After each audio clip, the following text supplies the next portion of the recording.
निर्वाचनको कारणले गर्दाखेरि छरछिमेकको सम्बन्ध बिग्रिन हुँदैन। हामीलाई जसरी कांग्रेसका प्रति प्रेम छ, अन्य पार्टीमा लागेका साथीलाई पनि उसको पार्टीका प्रति त्यतिकै प्रेम गर्ने अधिकार छ नि त। त्यसमा हामीले प्रश्नवाचक चिन्ह उठाउनु हुँदैन। मत विभाजन हुन सक्छ तर मन विभाजन हुनु हुँदैन भन्ने मूल नाराका साथ अहिले काठमाडौँ क्षेत्र नम्बर 7 मा म घर दैलो गरिराखेको छु। म राम्ररी जान्दछु कांग्रेस पार्टी लिएर जाने पार्टी पनि होइन।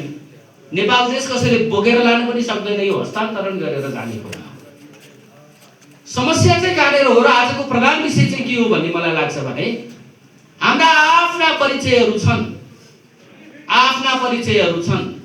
अनि यो गुरागाई भने त के हो अहिलेसम्म म जिस्किएर मजाकमा भन्छु, दिलबार दाइलाई नै भन्नु जस्तो लाग्यो। घरती भनेपछि जनजाति, उहाँ चाहिँ सिंगल जनजाति, म चाहिँ डबल जनजाति, कसरी भन्दै गर्दा गुरुङ र राई मिसिएपछि गुरागाई हुन्छ भनेर हँसी मजाक गरेर हिँडिरहेको छु।